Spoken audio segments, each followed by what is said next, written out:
Jadi gini ceritanya, sesuai dengan permintaan kalian nih ya, pada kali ini gue akan ngebahas salah satu cerita mengerikan dari YouTuber Jepang yang bernama Yamakyu. Bagi yang belum tahu, gue bakalan ceritain sedikit dulu nih tentang siapa itu Yamakyu.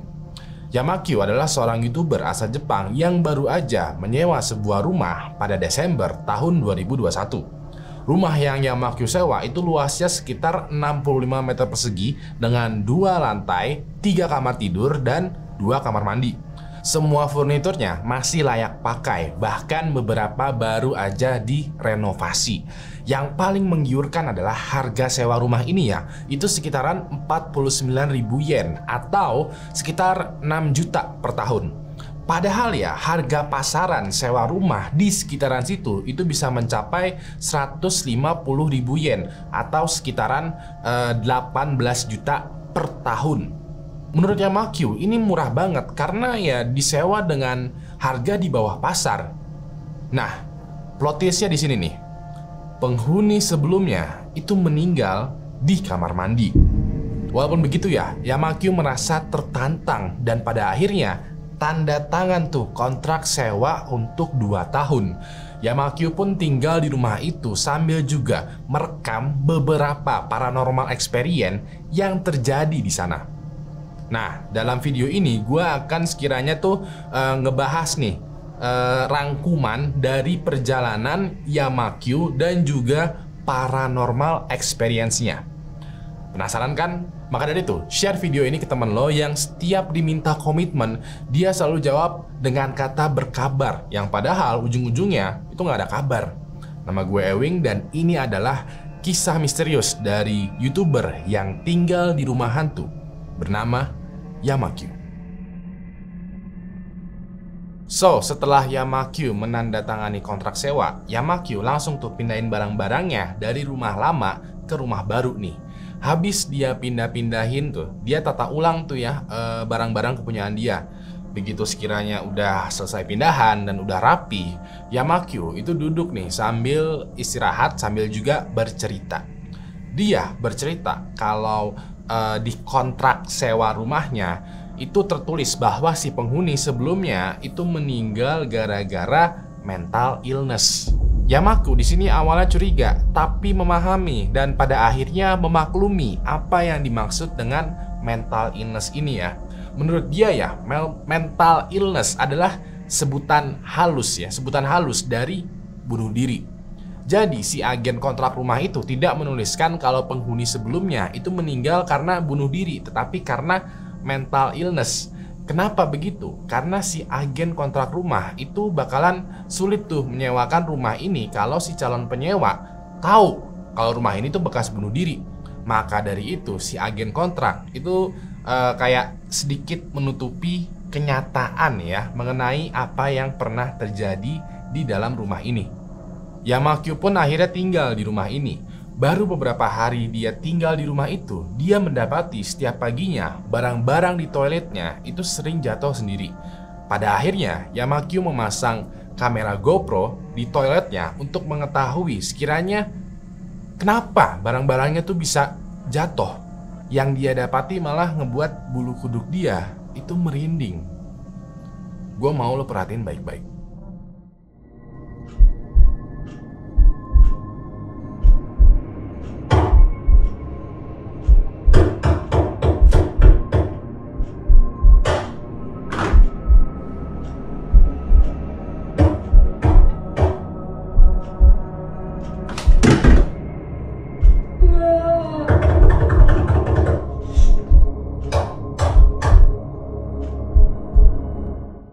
Seperti yang lo lihat, pas sekitar jam 3 subuh ya, barang-barang di kamar mandinya Yamakyu ini mulai berjatuhan.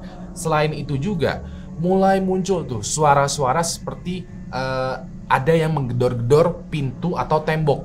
Lebih merinding lagi adalah muncul suara orang seperti menangis atau kesakitan, padahal jelas-jelas di toiletnya ini sama sekali tidak ada orang. Yamakyu yang melihat video itu bercerita kalau dia ketakutan, tapi di satu sisi inilah yang Yamakyu cari. Yamakyu pun membereskan kamar mandinya dan menaruh semacam sesajen atau seserahan gitu ya di kamar mandi. Yamakyu berharap dan kayak berdoa ya, sekiranya apapun yang ada di kamar mandi tadi itu bisa tenang lah. Lalu pada pagi itu ya, dia pergi dan kerja, beraktivitas seperti biasa.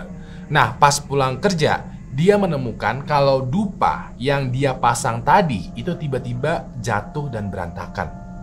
Dia beresin lagi dong dupanya, dan setelah beres dia menoleh ke luar, ke jendela luar ya.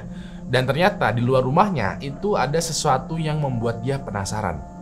Yamakyu itu notice nih bahwa di depan rumahnya itu ada semacam tangga dan juga pagar yang sudah tidak terawat. Di sini bisa terlihat ya, tangga dan pagarnya itu sudah termakan oleh tanaman liar. Yamakyu ini penasaran, tangga ini dan pagar ini fungsinya buat apa ya? Kalau sekiranya di sini pernah dibangun tangga, berarti di ujung tangga sana itu ada semacam tempat, ada semacam tujuan. Lalu tangganya ini ternyata dipagarin. Yang artinya ya, kalau secara logika nih ya, tangga ini kan menuju suatu tempat, tapi tempatnya itu dilarang untuk dikunjungi, makanya dipagar. Menarik nih ya. Nah, akhirnya Yamakyu itu penasaran dan dia membuka Google Maps. Di sini bisa kelihatan ya, dia menggunakan Google Maps yang satellite view. Titik biru ini merupakan lokasinya Yamakyu. Di sebelah titik biru itu kelihatan juga tuh hutan lebat kecil gitu. Investigasinya Yamakyu ini berlanjut dan kali ini dia mengecek sekiranya beberapa foto satelit di lokasi itu saat berpuluh-puluh tahun yang lalu. Di sini bisa kelihatan ya, di pojok paling kiri itu adalah denah perumahan sekitar. Di tahun 1960-an, foto satelit menunjukkan bahwa tempat Yamakyu berdiri ini adalah hutan yang lebat. Di tahun 1970-an, foto satelit menunjukkan mulai ada pembangunan. Di tahun 1980-an, foto satelit menunjukkan bahwa sudah ada nih banyak perumahan yang dibangun. Di sini Yamakyu sadar bahwa tempat ini ya, rumahnya ini semuanya tadinya itu hutan. Dia pun mencoba tuh untuk mengecek sejarah lingkungan rumahnya ini. Singkat cerita, di sini dia mendapati sebuah peta lingkungan rumahnya dengan titik-titik warna merah. Bahkan di depan rumahnya itu ada juga beberapa atau banyak gitu titik-titik merah. Pas diselidiki lebih lanjut, maksud dari titik-titik berwarna merah ini ternyata adalah kuburan. Yamakyu itu juga mendapatkan banyak nama dan juga tanggal orang-orang yang dikubur di titik merah ini. Yamakyu coba tuh ya datangi tempat yang sekiranya dituju oleh titik merah ini, dan ternyata benar. Di beberapa tempat seperti di taman atau di tanah kosong gitu ada semacam batu nisan yang sekiranya dilindungi.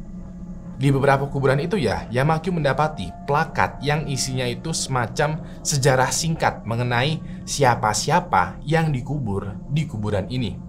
Singkat cerita, ternyata orang-orang yang dikubur di situ adalah prajurit perang pada zaman Kekaisaran Jepang dulu. Yamakyu bercerita bahwa pihak developer perumahan ini itu tidak mau membongkar kuburan-kuburan ini karena kuburan-kuburan ini merupakan bagian dari sejarah. Yaudah deh, pihak developer akhirnya membangun rumah dan membiarkan kuburan-kuburan ini sebagaimana mestinya. Beberapa hari selanjutnya, pas Yamakyu lagi jalan-jalan di sekitaran rumah, Yamakyu itu menemukan sebuah pintu kuil. Dia menelusuri jalan setapak ini dan sampailah dia ke sebuah kuil yang bernama Kuil Goryo. Di sini Yamakyu bercerita kalau kuil Goryo adalah kuil yang dibangun untuk menenangkan arwah yang mempunyai dendam kesumat. Orang-orang Jepang percaya bahwa orang yang meninggal karena kesakitan, karena perang atau dalam kondisi yang tidak damai itu nantinya menjadi arwah yang pendendam. Arwah yang pendendam ini dipercaya bisa menyebabkan bencana alam atau sumber penyakit. Maka dari itu dibuatlah kuil Goryo untuk menetralisir arwah yang mempunyai dendam kesumat. Yamakyu yang menemukan kuil Goryo ini kayak peduli nggak peduli ya. Dia nggak tahu nih apakah kuil ini tuh ada hubungannya dengan paranormal experience yang dia alamin di rumahnya. Besok harinya, pas sekitaran jam 3 pagi, Yamakyu mendapati suara wanita menangis dari balik jendela kamarnya. Yamakyu langsung mengambil handphone dan direkam dong. Dia rekam tuh jendela kamarnya dan dia hampiri jendela kamarnya, lalu dia buka. Apa yang dia lihat ini bisa ngebuat lo merinding. Gua mau lo perhatiin baik-baik.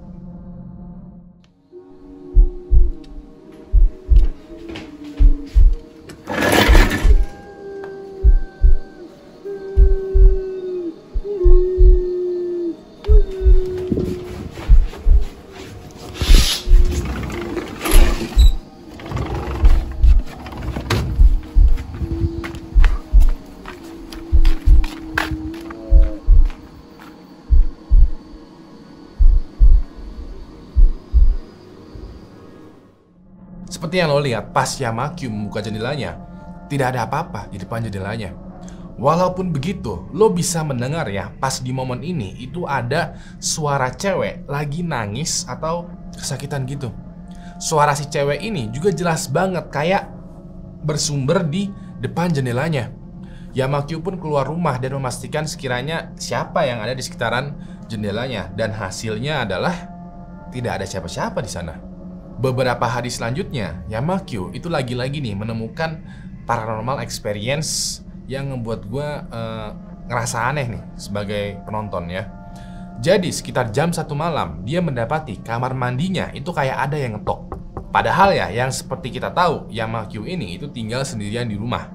Yamakyu itu beranjak untuk memeriksa kamar mandinya, tapi dia kali ini ingin memergoki ya, sekiranya siapa nih yang gedor-gedor kamar mandinya. Yamakyu di sini berpikiran kalau dia buka pintu kamar mandinya, pasti suara gedor-gedornya itu bakalan menghilang. Ya udah deh, Yamakyu akhirnya coba tuh mengintip kamar mandi dari luar melalui jendela kamar mandi. Pas dia ngintip ke kamar mandi, gue mau lo perhatiin baik-baik.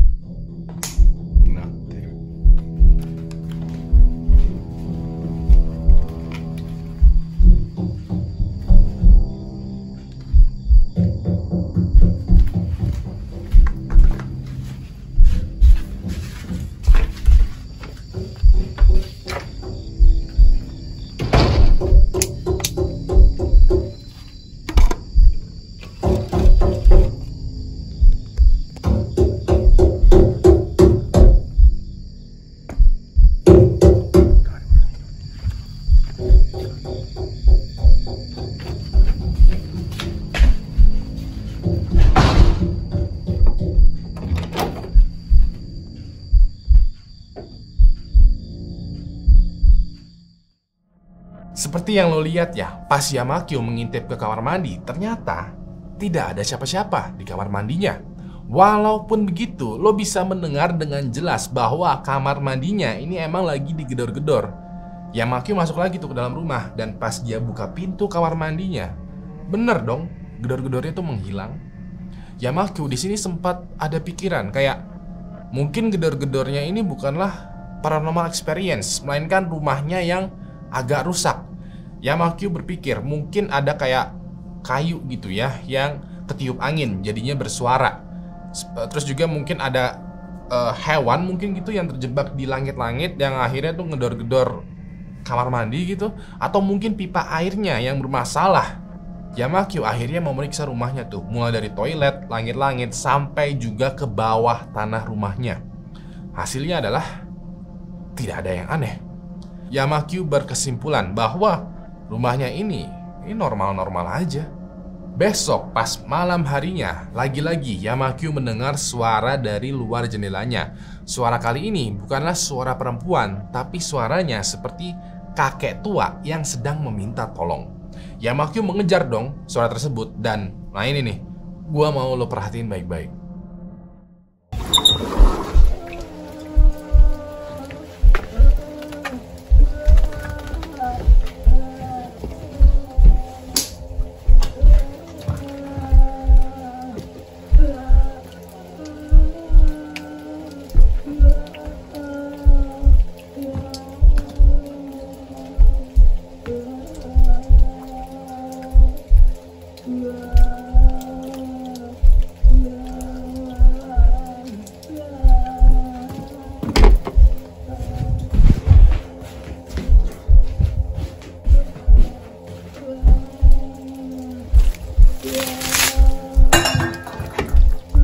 誰ですか？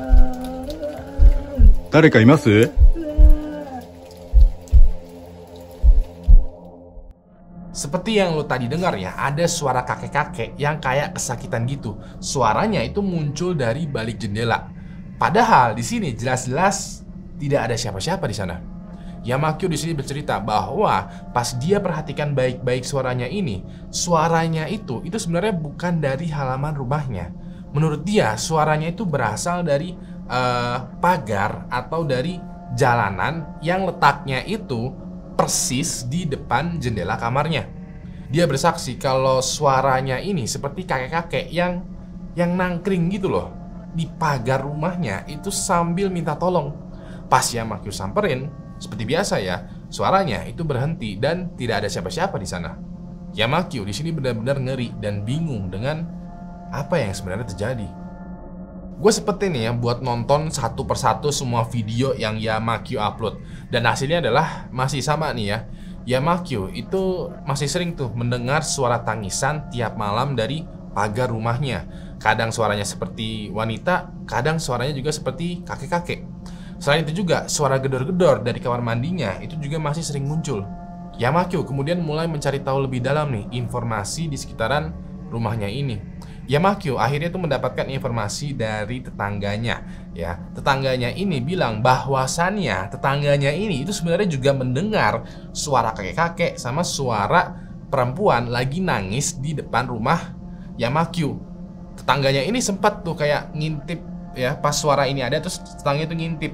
Dan sama seperti Yamakyu, dia tidak melihat siapa-siapa di depan rumah Yamakyu.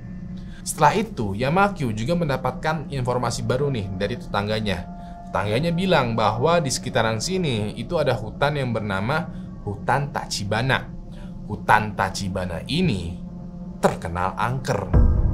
Ya udah deh, Yamakyu akhirnya mencari tahu lebih banyak tentang Hutan Tachibana ini dan inilah hasilnya. Katanya seluruh hantu yang berdiam di hutan itu adalah arwah dari orang yang bunuh diri. Kabarnya di situ ada hantu perempuan yang bernama Putri Oto Tachibana yang bergentayangan di sana.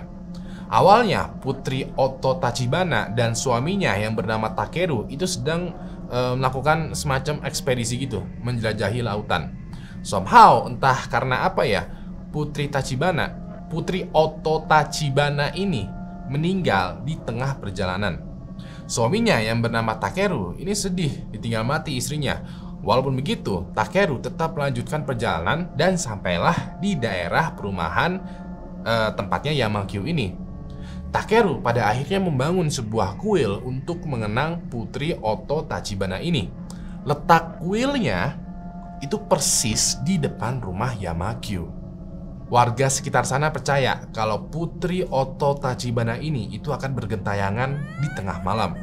Dia akan mengeluarkan suara tangisan ketika malam hari di mana orang-orang sedang tidur nyenyak.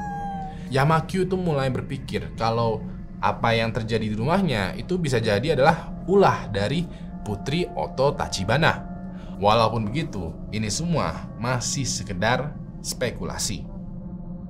Kisah Yamakyu ini mendadak jadi viral di internet, bahkan di Jepang sana ya. Somehow cerita yang dibagikan oleh Yamakyu ini itu menarik perhatian netizen, terutama netizen Jepang yang ada di Twitter.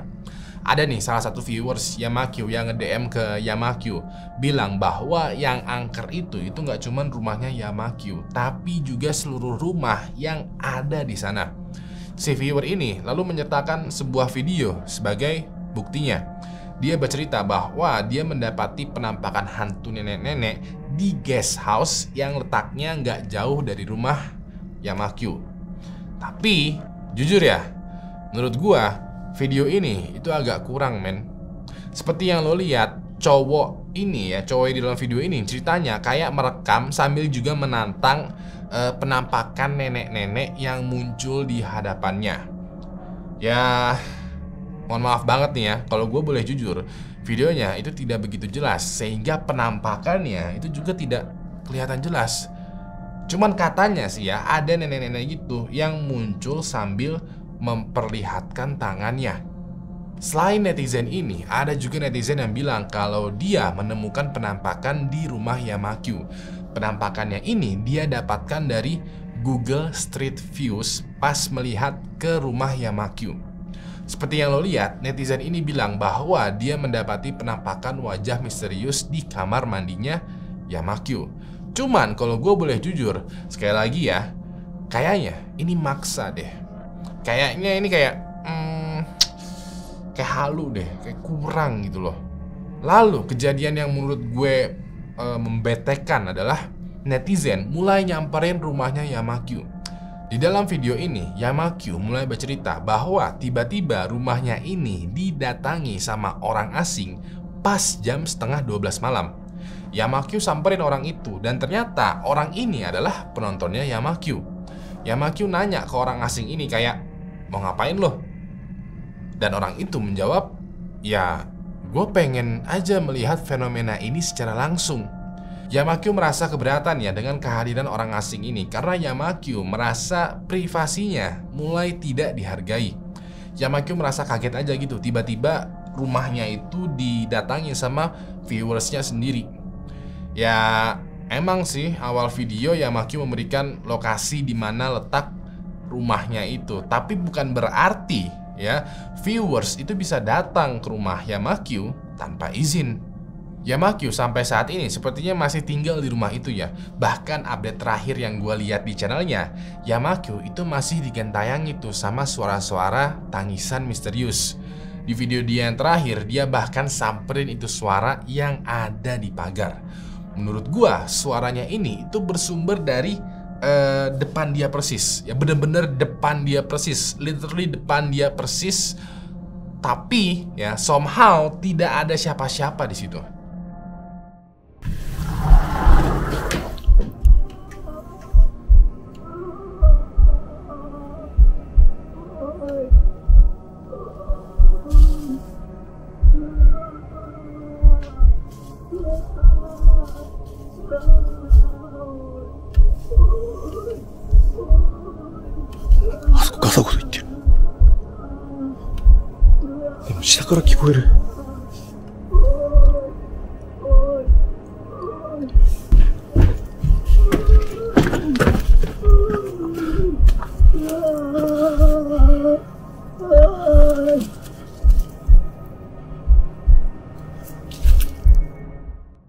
So, itu tadi adalah kisah misterius dari seorang YouTuber yang bernama Yamakyu yang tinggal di rumah berhantu. Menurut lo gimana nih? Apakah ini real, settingan, halu, atau editan? Kalau sekiranya lo pengen tahu update terbaru dari kisah misterius Yamakyu ini, lo bisa nih kunjungin YouTube-nya ya, Yamakyu. Linknya ada di deskripsi atau di pojok kanan atas. Kalau sekiranya lo menemukan emoji rahasia di dalam video ini ya, langsung aja tulis kiranya apa emojinya dan juga detiknya keberapa. Nanti akan gua pamerin nih ya komentarnya, terus akan gue juga pin di kolom komentar. Kasih gue jempol ke atas kalau menyukai video ini, kasih gue jempol ke bawah kalau menganggap video ini membosankan. Jangan lupa untuk like, tweet, share, dan subscribe channel Wing HD karena setiap minggunya gue akan upload sekitar 2 atau 3 video. Maka dari itu, subscribe dan nyalain notifikasinya. Terakhir, nama gue Wing dan sampai jumpa lagi di kisah misterius selanjutnya. Good night.